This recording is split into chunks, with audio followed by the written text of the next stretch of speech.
Okay, this is not just a whole house declutter, this is a whole house, whole family declutter. We've had a lot of changes lately, so that usually results in needing to let some things go. We also need to do some reorganizing, but that's next week's video. So if you're interested, be sure to hit that subscribe and the bell to be notified. But before we reorganize, we declutter. So let's get started. All right, I'm gonna start off in our laundry room. I've got just a bunch of bins in there that I use for cleaning supplies and such, and things are starting to pile up on top of the washing machine. And so I think it's just time to take a look and see if there's anything that we can let go of.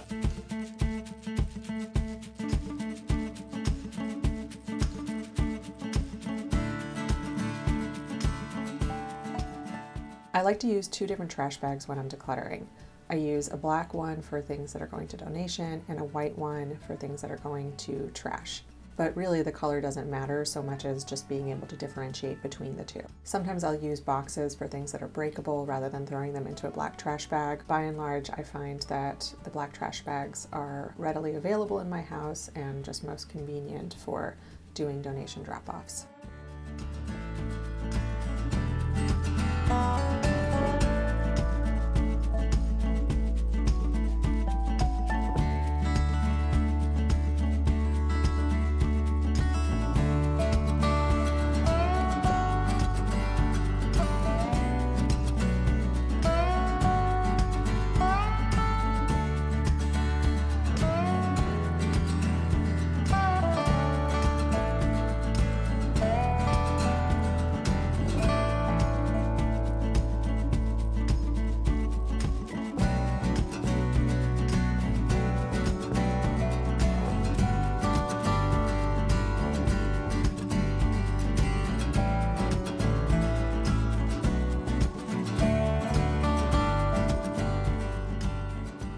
Okay, I'm sitting in front of our entryway closet. Because we actually have a drop zone, which you'll see in my organized house tour, which I'm planning to do in a couple of weeks, this ends up being more so a place for like extra stuff, particularly this time of year. It's just gotten a little bit messy and might just need to be cleaned up, but I'm gonna be keeping an eye out for things that I can let go of.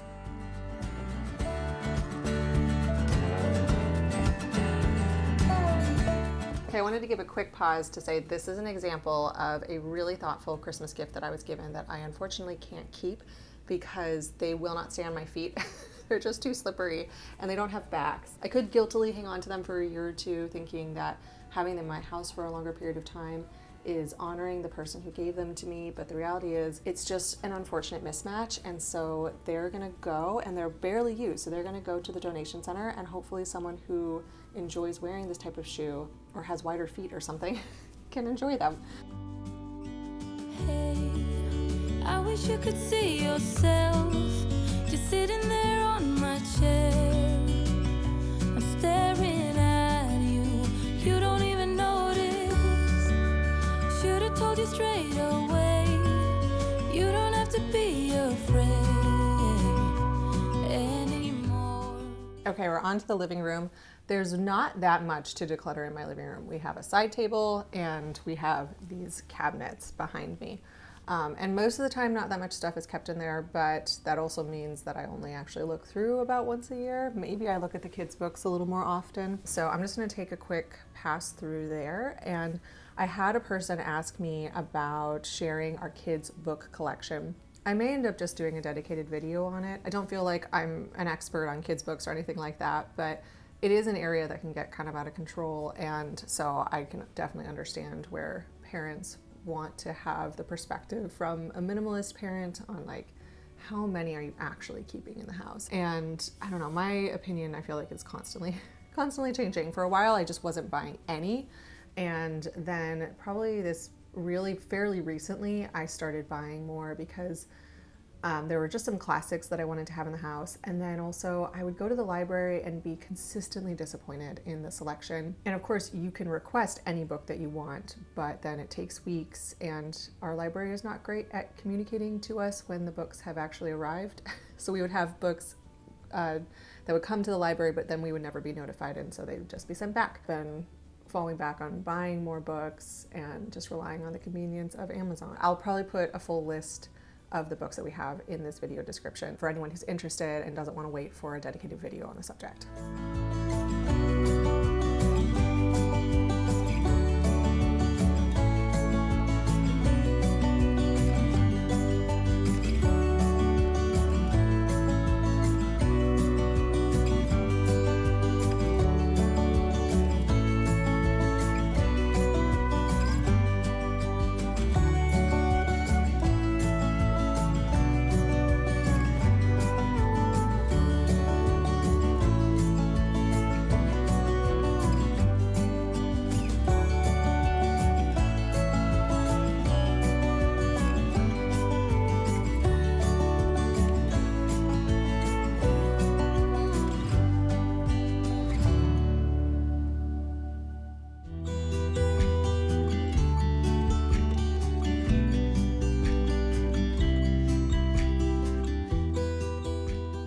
pulling out a lot of extra bins and baskets. I'm probably going to start to use some of these to help me with that reorganization happening around the house. I've had these 2 bins on this higher shelf where I've kind of just been tossing things that I don't want the kids to be able to see. So the 1 bin has a lot of extra art supplies, and more I am just seeing that my kids thrive when they have a smaller amount of options. Theo, when he has 10 different paint sticks to pick from, he will never focus on actually painting. He will just focus on getting the next stick. What I see when he's doing that is a child who's never getting a chance to create or really concentrate on his creation. And so I ended up limiting their paint sticks down to just the primary colors.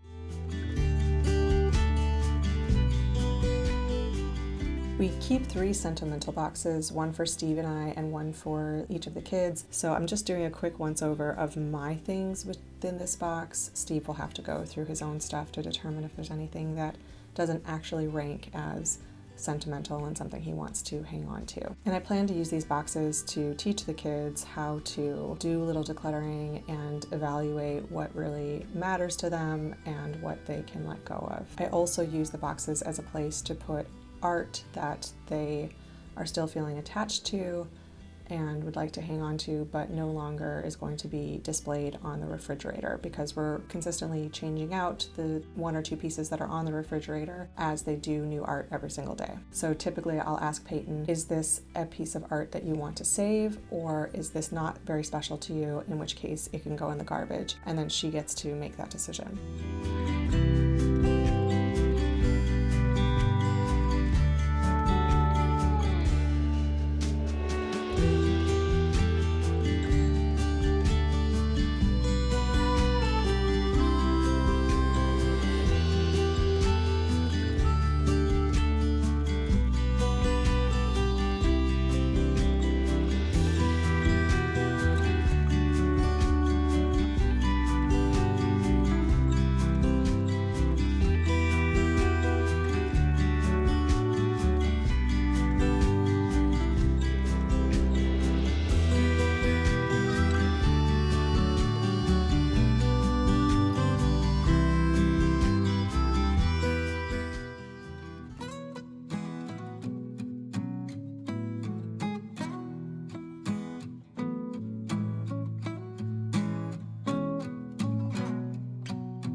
I really want our kids to understand that on the one hand, we're incredibly grateful to God for his generosity for us, but on the other hand, we do live in a historical context and in a geographical context where we tend to have a lot of excess, and ultimately God wants us to place priority on relationship with him. So anything that gets in the way of that, where if our lives are overly busy, if they're overly complicated, if there's too much stuff in our house and we're just constantly, stressed out by that, or, cleaning it up, those things have to go. They have to be removed in order to prioritize that relationship.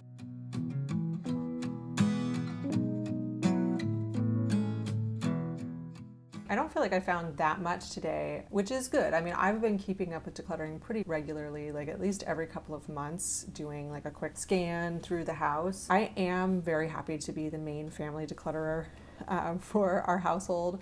But sometimes, like, Steve really does have to take a look at his stuff. So maybe about once a year, let's look through all your clothes. Thank you so much for stopping by, and until next time.